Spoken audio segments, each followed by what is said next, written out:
Friends, welcome to my channel. कैसे हो आप सब लोग। आज हम सॉल्व करते हैं लीडकोड का problem 2506 count pairs of similar strings. तो काफी अच्छा प्रॉब्लम है, तो इसको कुछ एग्जांपल्स के थ्रू आज समझेंगे। तो शुरू करते हैं। You are given 0 indexed string array words. Two strings are similar if they consist of same characters. For example, ABCA, CBA are similar since both contains ABC. Okay. However, ABA, CBA and BCFD are not similar. They do not contain same characters.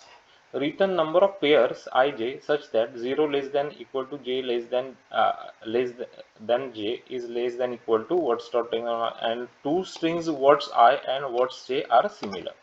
Okay तो हमको pairs जो है total वो कितनी है वो निकालने की है ना। तो देखते हैं ये एग्जांपल्स। तो देखिए अभी यहाँ पे ए बी बी में ए बी कैरेक्टर है, यहाँ पे भी ए बी कैरेक्टर है, यहाँ पे भी ए बी कैरेक्टर। तो टोटल पेयर्स कितने हो जाएंगे? 3 हो जाएंगे ना। ये एक पेयर हुआ, ये 2 पेयर हुआ और ये 3 पेयर हुआ, तो टोटल 3 पेयर हो जाएंगे बेसिकली, है ना। यहाँ पे आप देख सकते हो एग्जाम्पल 3 में कि कोई भी पेयर जो है वो सिमिलर नहीं है, क्योंकि सभी के कैरेक्टर्स डिफरेंट है। पहले में एनबीए है, दूसरे में सीबीए है, तीसरे में डीबीए है। इसका मतलब वो मतलब सिमिलर पेयर, सिमिलर स्ट्रिंग्स के पेयर नहीं बोल सकते हम लोग, है ना, क्योंकि कैरेक्टर्स नहीं है ना सेम। वो समझ में आ रहा है ना क्या बोल रहे। तो यहाँ पे देखो और एक एग्जाम्पल। यहाँ पे ये ए बी ए, इसमें कितने कैरेक्टर है? 2 कैरेक्टर है ए बी। ओके, इसमें कितने कैरेक्टर है? 2 कैरेक्टर है ए बी। तो ये एक पेयर हो गया क्या नहीं हो गया? ओके हो गया। अभी दूसरा पेयर कौन सा है? ये वाला है। बी ए सी में कितने कैरेक्टर है? A B C 3 character. यहाँ पे भी कितने हैं? ए बी सी 3 कैरेक्टर, है ना। इस तो ये और एक पेयर हो गया, तो टोटल 2 पेयर हमको मिल गए। इसका क्या करेंगे? इसका कोई पेयर बन नहीं सकता ना, क्योंकि इसमें डी कैरेक्टर है, तो ये कहीं पे भी नहीं फिट होगा। समझ में आ गया ना। तो 2 ही पेयर है वहां पे बेसिकली। तो हम लोग जब बोलते हैं कि पेयर है, तब हम लोग क्या कर रहे हैं? यहाँ पे हम लोग क्या करते हैं कि इसके डिस्टिंक्ट कैरेक्टर से वो हम लोग देख रहे हैं, है ना।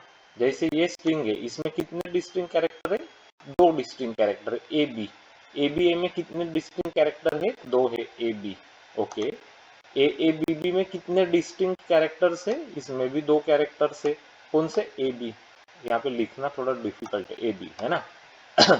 तो हम लोग क्या कर रहे हैं? डिस्टिंक्ट कैरेक्टर्स को लेके हम लोग डिसाइड कर रहे हैं कि ये सिमिलर स्ट्रिंग का पेयर है या नहीं है।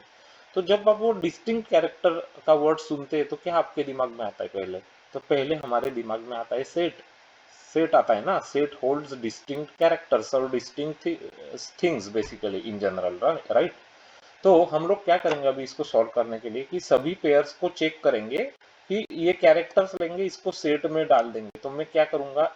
ये ए बी ए लूंगा, इसको मैं एक सेट में डाल दिया मैंने इसको, तो मुझे एक सेट मिल जाएगा ए कॉमा बी। ये एक सेट हो गया मेरा, है ना। इस ए ए बी बी को मैंने लिया, इसको मैंने एक सेट में डाल दिया, तो क्या मिलेगा मुझे? यहाँ पे भी मिलेगा ए कॉमा बी मिल जाएगा, क्या नहीं मिल जाएगा? है ना, मिलेगा। ओके, तो मुझे अभी 2 ये पेयर्स मिल गए। अभी मैं क्या करूंगा कि ये सेट जो है, क्या ये सेम है क्या? सेट मतलब दोनों में सेम कैरेक्टर से क्या है? तो मैं कैलकुलेट कर लूंगा उसको as a count of pair, है ना। तो सेट यूज करके ये इजीली सॉल्व हो जाएगा मेरा प्रॉब्लम।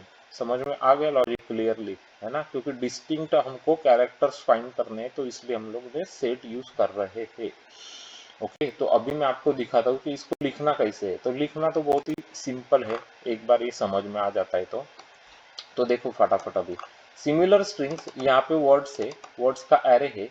तो मैंने क्या किया? एक काउंटर ले लिया 0। अभी मैंने 2 फॉर लूप लगा लिए। ये आपको पता ही क्या करते हैं? ये क्या करते हैं कि they check every pair, basically every pair check कर रहे हैं हम लोग, है ना। i is equal to 0, i is less than words dot length i minus 1 i plus plus, है ना। और j कब से स्टार्ट हो रहा है? j स्टार्ट होता है i प्लस 1 से, है ना, और जाता है वो भी एंडिंग तक। j is less than words dot length and j plus plus, ये जाता है वर्ड्स डॉट लेंथ माइनस 1 तक, है ना। मतलब क्या कर रहे हैं हम लोग? ऑल पॉसिबल पेयर्स को चेक कर रहे हैं। समझ में आ गया ना। ऑल पॉसिबल पेयर्स को चेक कर रहे हैं यहाँ पे, इसीलिए ये 2 नेस्टेड फॉर लूप लगा लिया। तो दोनों वर्ड ले लिए मैंने, वर्ड्स ऑफ आई लिया, वर्ड्स ऑफ जे लिया, और मैंने एक मेथड लिख लिया चेक करके। तो चेक क्या करेगा कि ये सिमिलर है या नहीं है। ये है या नहीं है, मतलब ये बूलियन देगा मुझे या इंटीजर जैसे भी आपको चाहिए। तो ये यहाँ पे इंट मैं रिटर्न कर रहा हूँ, दो स्ट्रिंग्स है एस एंड टी। तो मैंने एक एस स्ट्रिंग के लिए एक सेट बना लिया, उसको बोल दिया एस सेट। ये क्या करता है, कैरेक्टर्स को होल्ड करता है। सभी कैरेक्टर्स के थ्रू मैंने गया S dot to char array करके और सभी कैरेक्टर्स को डाल दिया मैंने एस सेट में।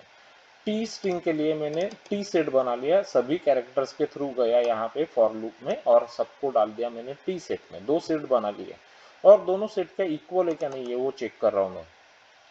तो S set equals T set, इसके मतलब ये है इस कंडीशन में ट्रू हो जाएगा, क्योंकि यहाँ पे भी ए भी है यहाँ पे भी ए भी है, तो दोनों सेट इक्वल है ना उस कंडीशन में। तो अगर इक्वल है तो आप रिटर्न कर देना वन, नहीं तो रिटर्न कर देना जीरो। तो वन रिटर्न हो जाएगा, तो वन होएगा तो वो काउंट में मैं ऐड कर दूंगा, उसका मतलब मुझे एक और पेयर मिल गई बेसिकली, है ना, एक और पेयर मिल गई, तो काउंट में ऐड कर दूंगा। एट द एंड ये फॉर लूप होने के बाद मुझे सिर्फ काउंट को रिटर्न करना है, तो it will give me total number of similar pairs. समझ में आ गया क्लियरली? ओके, अभी इसको रन करा के देख लेते हैं कि ये टेस्ट केसेस पास कर रहा है नहीं कर रहा है वो। तो देखो दो आ गया आंसर हमारा विच इज करेक्ट, है ना। ये सेकंड वाला है, तीन आंसर है करेक्ट है और थर्ड वाला जीरो करेक्ट है। तो करेक्ट आंसर्स आ रहे हैं, हम लोग इसको अभी सबमिट करा के टेस्ट कर लेते हैं कि कितना परसेंटाइल का आ रहा है। तो देखो सबमिट तो हो गया, ये तो परसेंटाइल का नंबर का तो मुझे पता नहीं है कितना करेक्ट है, लेकिन सबमिट अपना करेक्टली हो गया है। तो ये है सिंपल सा लॉजिक जिससे आप सॉल्व कर सकते हैं लीड कोड का problem 2506 count pairs of similar strings. तो समझ में आ गया ना क्लियरली आपको? इजी था ना, मतलब कॉन्सेप्ट ऑफ सेट कैसे यूज करा देखो, और इसको इजीली सॉल्व कर लिया। ये प्रॉब्लम का लॉजिक अब अगर आपको पसंद आ गया, ये जावा का सॉल्यूशन अगर आपको समझ में आ गया क्लियरली कैसे किया, तो इसके लिए लाइक तो बनता है गाइस, तो एक लाइक अभी के अभी जाना और कर देना, है ना। और उसके बाद सब्सक्राइब भी कर लेना हमारे चैनल को, आपका सब्सक्रिप्शन बहुत वैल्यूएबल है। हमारा कुछ टारगेट है सब्सक्राइबर्स अचीव करने का, तो उसमें हेल्प हो जाएगी, तो प्लीज सब्सक्राइब कर लेना। उसके बाद click on the bell notification icon button, तो आपको इमीडिएट हमारे अच्छे वीडियोस के नोटिफिकेशंस मिलते जाएंगे, है ना। क्योंकि हम इस चैनल पे हमने 600 से ज़्यादा प्रॉब्लम सॉल्व करके दिखाए हैं और वो सब अच्छे क्वालिटी के प्रॉब्लम्स है जो बहुत बार इंटरव्यूज में पूछे जा चुके हैं। तो आप अगर वो वीडियोस चेक कर लेते तो आपको आपका डेटा स्ट्रक्चर और एल्गोरिदम सॉलिड हो जाएगा एकदम, है ना। तो कौन से आपने प्लेलिस्ट चेक करने चाहिए, तो उसके लिए आप देखना बीएफएस डीएफएस के प्रॉब्लम्स का प्लेलिस्ट, उसके बाद graphs matrices binary search trees binary trees वाला प्लेलिस्ट, और उसके बाद बाइनरी सर्च के प्रॉब्लम्स का प्लेलिस्ट, और उसके बाद डायनामिक प्रोग्रामिंग रिकर्शन मेमोराइजेशन का प्लेलिस्ट। तो ये भी बहुत इंपॉर्टेंट होता है, बहुत बार पूछा ही जाता है इन पर्सन राउंड्स में, तो पूछा ही जाता है। और उसके बाद डेटा स्ट्रक्चर्स के लिए आप कौन से प्लेलिस्ट देखेंगे इस चैनल पे, तो वो देखना आप स्टैक्स क्यूज, प्रायोरिटी क्यूज, मिन heap, maxi Perez, array list, link list. तो बहुत अच्छे अच्छे प्रॉब्लम्स है, आपको बहुत कुछ सीखने को मिलेगा। अगर आप जावा J2E कंसल्टेंट से टेलीफोनिक जावा इंटरव्यूज दे रहे तो उसके लिए भी स्पेशल वीडियोज है, सर्च कर लेना चैनल पे कि जावा टेलीफोनिक इंटरव्यू क्वेश्चंस करके, आपको मिल जाएंगे वीडियोज, है ना। बहुत काम को आएंगे आपके टेलीफोनिक इंटरव्यूज में।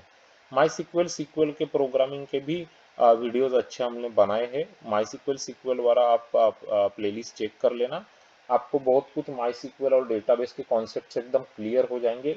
रैंकिंग, डेंस रैंकिंग कैसे काम करता है, जॉइंस कैसे काम करते हैं, एग्रीगेट ऑपरेशंस किस तरीके से यूज करना चाहिए, तो डिफरेंट क्लॉजेस ऑफ सीक्वल्स, तो सब कुछ आपको वहाँ पे अच्छी तरीके से एग्जांपल्स के थ्रू दिखाया है। एग्जांपल्स के थ्रू अगर दिखाएंगे तो बहुत अच्छी तरीके से समझ में आता है ना, तो आपको बहुत अच्छा समझेगा वो।